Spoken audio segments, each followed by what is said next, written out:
Okay.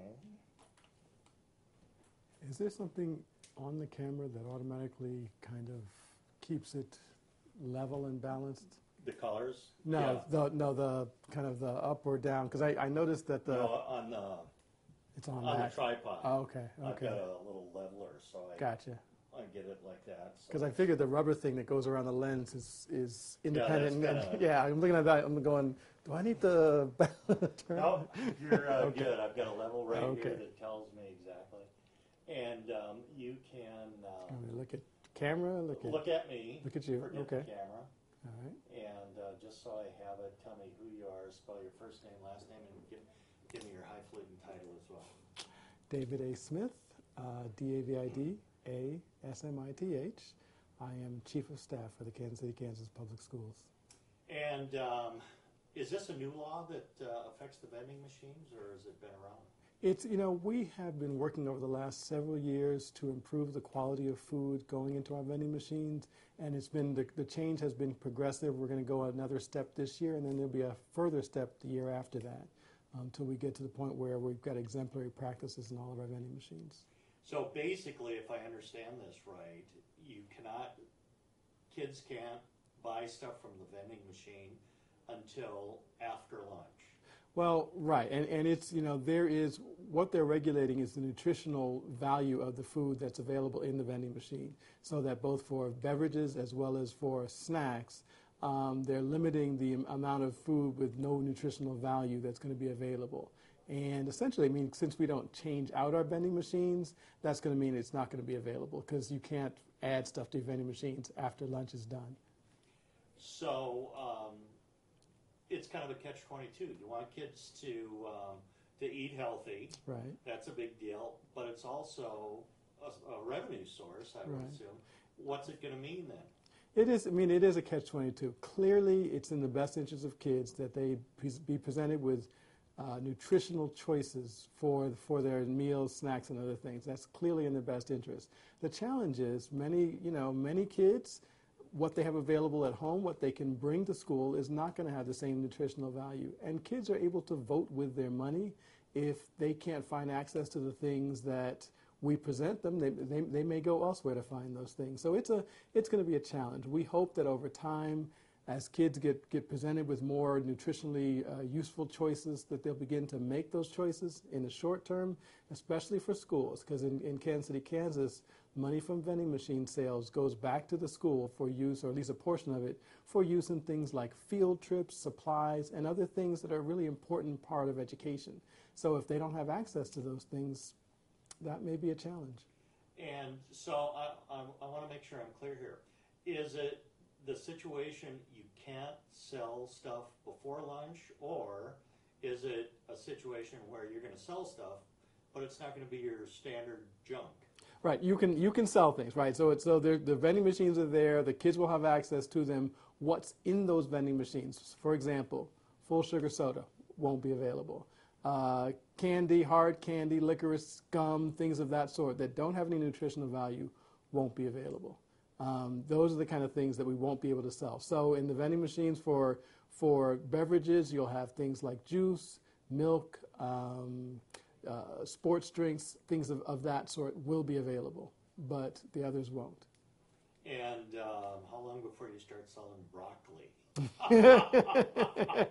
That's good. To see that in a vending machine would be quite the thing. And it's a balance, because you're right. You could put broccoli and carrots and potatoes in vending machines and nobody would buy them, unfortunately.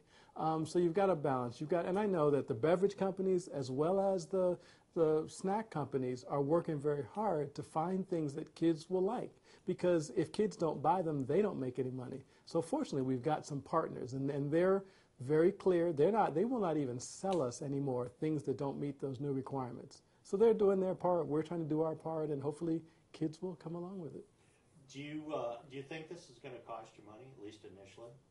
I understand that in districts that have already implemented the exemplary guidelines, they have seen a drop-off in their vending sales. So I imagine we'll experience something similar. But it's too early to put a dollar It's too early to put a price. Somebody told me $30,000. Well, that's probably, there are schools that earn that much in a year. I don't think, will all those sales go away? No, of course not. There's still, kids will still find things they want. They'll still be thirsty and get something from the vending machine. Will they reach the same sales levels? That may be where we have a challenge.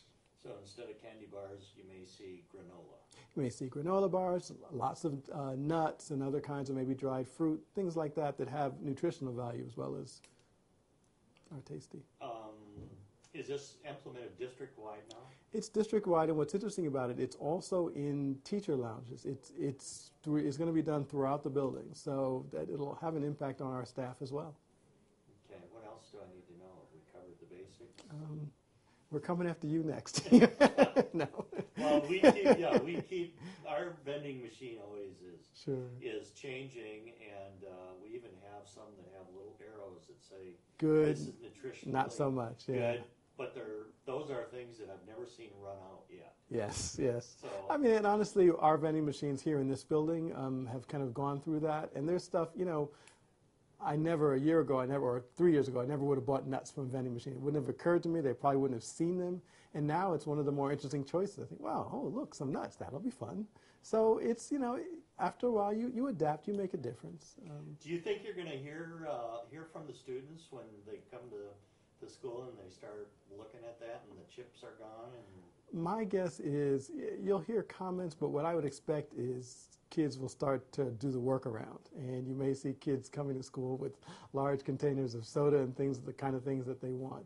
So that's probably going to be a little bit of a challenge. Again, hopefully over time we adapt.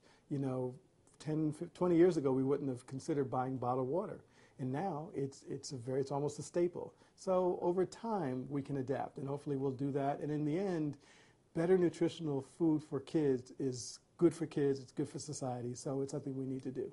what happens if this is just a total bust and vending machines say, well, it's hardly worth our time? Do you reevaluate, or are you locked in, healthy is good?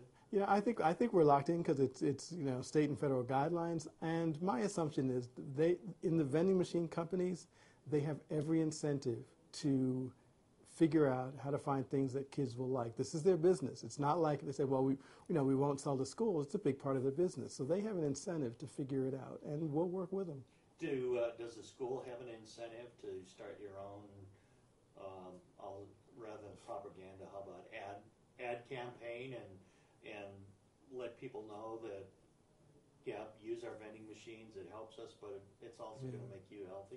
You know, I think it's, you don't want to go overboard with that, because one of the, probably the death knell for a snack food is to say, it's healthy, but I think hopefully, we try to teach good nutritional habits in our health classes and other places, and I think we'll try to sort of expand that to get kids engaged in the conversation. Okay, I think we've covered everything, haven't we? I think so. Sit right there.